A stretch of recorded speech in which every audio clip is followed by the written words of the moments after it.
নমস্কাৰ সকলোকে স্বাগতম জনাইছো মোৰ অন্য এটি ভিডিঅ'লৈ আপোনালোকৰ বাৰু ভালনে মোৰ পিছে ভালে আৰু আজি লৈ আহিছো মই এটা ধুনীয়া ৰেচিপি আপোনালোকৰ মাজলৈ যেহেতু সপৰে ঘৰতো গাখীৰ থাকে হয়নে আৰু এতিয়া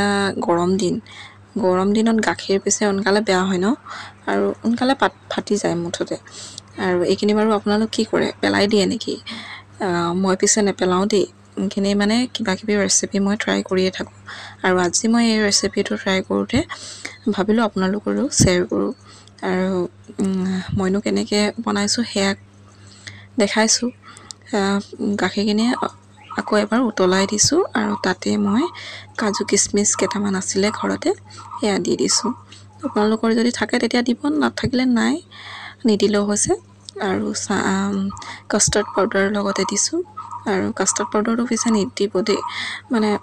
নিদিলেও হয় মানে মই কিন্তু দি দিছো আৰু আছে যেতিয়া দি দিছো মুঠতে আৰু এইখিনি ধুনীয়াকৈ মিক্স কৰি ল'ব আৰু যদি পাৰে চেনি দি দিব 2 চামুচ আৰু এভৰিডে গাখীৰ যদি থাকে তেতিয়া এইটো 2 চামুচ মান দিলেও হৈছে মোৰ নাই কাৰণে মই নাই দিয়া আৰু চেনিও মই ব্যৱহাৰ কৰা নাই চেনি এটা মই কমেই খোৱা হৈছো মানে আৰু এইখিনি ধুনীয়াকৈ গোটেই মিক্স কৰি লৈ পেলে যেতিয়া এইখিনি কম হৈ আহিব ন অলপ ডাঠ হৈ আহিব বস্তুটো তেতিয়া এইখিনি গেছটো অফ কৰি নমাই ল'ব তাৰ পাছত কিবা বাটি বা গিলাস যি লৈ আপোনালোকে তাতে এইখিনি মিশ্ৰণখিনি ধুনীয়াকৈ ঢালি লৈ অলপ সময় ধৰি ঠাণ্ডা হ'বলৈ দিব আৰু অকমান দেৰি ঠাণ্ডা হোৱাৰ পাছত এইখিনি ফ্ৰিজত ভৰাই দিলোঁ তাৰপাছত এয়া মই ৰাতিপুৱা ওলাই লৈছো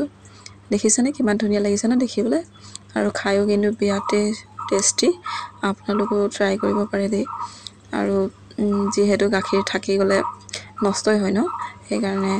নষ্ট নহয় যদি এনেকৈ কিবা বনাই খাব পাৰে তেন্তে ভাল আৰু ভিডিঅ'বোৰ যদি মোৰ চাই ভাল পায় তেন্তে লাইক আৰু কমেন্ট কৰি দিব আজিলৈ আহিছো